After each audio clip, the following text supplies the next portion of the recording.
Let me share with you an awesome Bootstrapped founder's journey. In just 1 year, they managed to get to 32K in revenue. This article comes from IndieHackers and it was written by Sveta Bay. So this founder is Daniel and they're an entrepreneur based in Ho Chi Minh City. So last year they quit consulting to bootstrap 3 tools here. One is K-Tool, Bot AI, and PDF Pals. So the first tool is K-Tool. So you can send web articles, newsletters, and RSS feeds to Kindle. And this tool came from really needing to scratch their own itch or solve their own problem. So they're a software engineer and they're actually losing sight in their right eye. And so doctors said there's no chance to cure it. So they built K-Tool to send any web articles or content to their Kindle e-reader, as it doesn't harm eyes like LED screens. So this one took about a year to hit 1K in MR, and it's sitting at a total of 12K. The second product is called Bot AI, so you can access ChatGPT on any Mac app. And it comes from a pet peeve of switching back and forth between ChatGPT and native apps like Xcode or Apple Notes. So unlike VS Code, there is no Copilot for Xcode. They have the habit of writing blog posts in Apple Notes, so they needed to invoke a tool for ChatGPT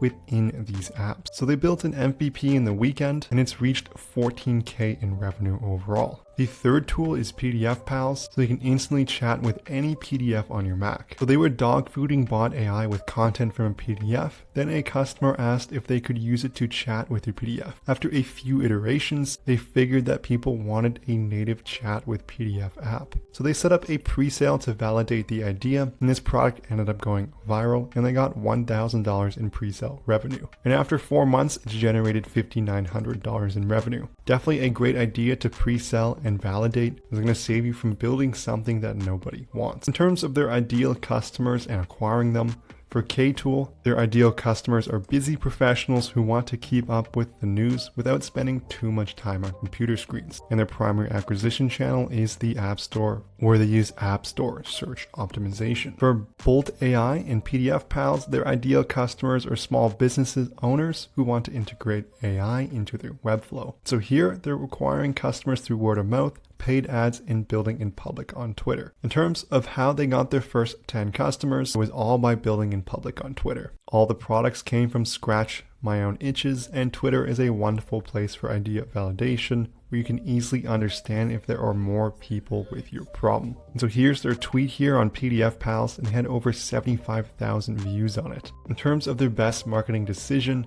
it was stepping out of their comfort zone and investing in paid ads. Twitter is wonderful for launching a new product, but it's not necessarily the best channel for long-term growth. Plus, talking non-stop about their products on Twitter is kind of boring. So the way they do paid advertising is through an AI directory, and their favorite one is TAF, or it stands for There's an AI for that. And if we look at their overall conversion rate, is around 0.61%, but on Taft it's 4.3%, so that's a really big jump. In terms of one thing they would do differently, their biggest mistake was spending too much time selling lifetime deals for K-Tool. They would start selling subscriptions sooner. They spent 4 months selling lifetime deals. While it brought in some initial cash, it's not sustainable and only makes the transition of selling subscriptions harder. Their top problem or issue right now is customer acquisition, and so their plans to improve are launch more free tools, especially for PDF Pals. It works quite well for K-Tool, and they saw a few success stories from other founders. They're going to take this strategy and roll with it. They're also going to spend more time on App Store search optimization, as that can be a great source of traffic in itself. They're also going to reach out to AI influencers, and they also recently started a TikTok channel for PDF Pals. So definitely a great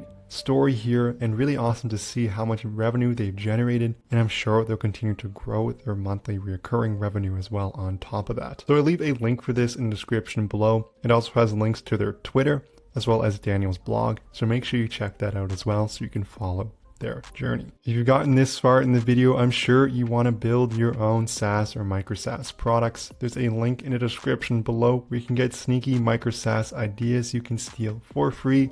All you need to do is enter in your email. So again, there's a link in the description below. I also want to mention that I have a course on how to build your own micro SaaS, even if you don't have a product idea yet. There's also a link in the description below as well. This concludes the video here. I hope you enjoyed it. And if you want more videos like this, let me know in the comments.